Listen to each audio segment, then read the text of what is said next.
নির্বাচিত নতুন সংসদ সদস্যদের নিয়ে কর্মশালার আয়োজন করেছে বিএনপি। আজ চলছে যার দ্বিতীয় দিন। এ নিয়ে আরো বিস্তারিত জানাতে গুলশান থেকে যুক্ত হচ্ছেন সহকর্মী সাব্বির রোজ। রোজ, দ্বিতীয় দিনের কর্মশালায় এখন পর্যন্ত কি কি কর্মসূচি হয়েছে বিস্তারিত জানাবেন।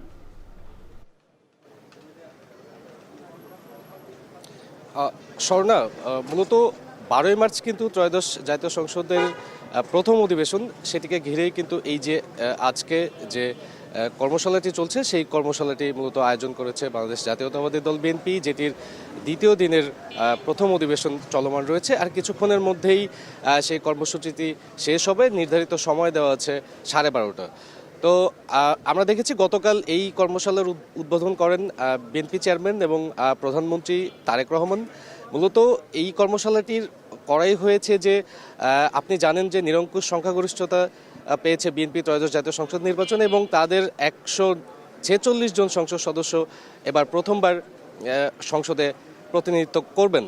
তো সেই বিষয়টিকে সামনে রেখে যারা প্রবীণ সদস্য রয়েছে তারা মূলত সংসদের কার্যবিধি কি হবে, বিল বাজেট কিভাবে উত্থাপিত হবে এবং যে নিয়ম নীতিগুলো রয়েছে সেই বিষয়গুলো কিন্তু হাতে কলমে যে প্রশিক্ষণের বিষয়গুলো রয়েছে সেইটি চলছে। মূলত এই যে আজকের এই প্রথম অধিবেশনে অংশ নিয়েছে ঢাকা, ফরিদপুর, ময়মনসিংহ এই অঞ্চলের সদস্যরা এবং এর পরবর্তীতে বেলা 2:30টায় শুরু হবে দ্বিতীয় সেশন।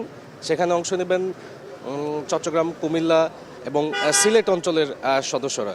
তো আমরা কিছুক্ষণ আগে বিএনপি স্থায়ী কমিটির সদস্য এবং স্বরাষ্ট্রমন্ত্রী সালাউদ্দিন আহমেদ তিনি আমাদেরকে জানিয়েছেন এই সেশন থেকে বের হয়ে যে মূলত এই যে প্রশিক্ষণের মাধ্যমে আসলে তাদেরকে যে জনগণের কল্যাণে তাদের যে কর্মকাণ্ড থাকবে সেই বিষয়গুলো কিন্তু তাদেরকে এখনই অবহিত করা হচ্ছে এবং এর মাধ্যমে তিনি বলেছেন যে একটি জনকল্যাণমুখী সংসদ, যে সংসদ আসলে জনগণের প্রত্যাশিত সংসদ ছিল এবং পাশাপাশি উন্নত বিশ্বের সাথে তাল মিলিয়ে সংসদ সদস্যরা কী ধরনের কার্যক্রম করবেন সেই বিষয়গুলোকে কিন্তু তিনি সামনে এনেছেন এবং তিনি বারবারই বলেছেন যে এই ধরনের কর্মকাণ্ডের মধ্যে দিয়েই যে আগামীর বাংলাদেশ বিনির্মাণে বিএনপির যে বার্তা বা বিএনপি চেয়ারম্যান বা প্রধানমন্ত্রী বরাবরই যা বলে আসছে সেই বিষয়ের দিকে অগ্রসর হবে এই যে এই ত্রয়োদশ জাতীয় সংসদ। তো স্বর্ণা, মূলত এই সেশনটি শেষ হবে আর কিছুক্ষণ পরে এবং দ্বিতীয় সেশন শুরু হবে ঠিক 2:30টায়।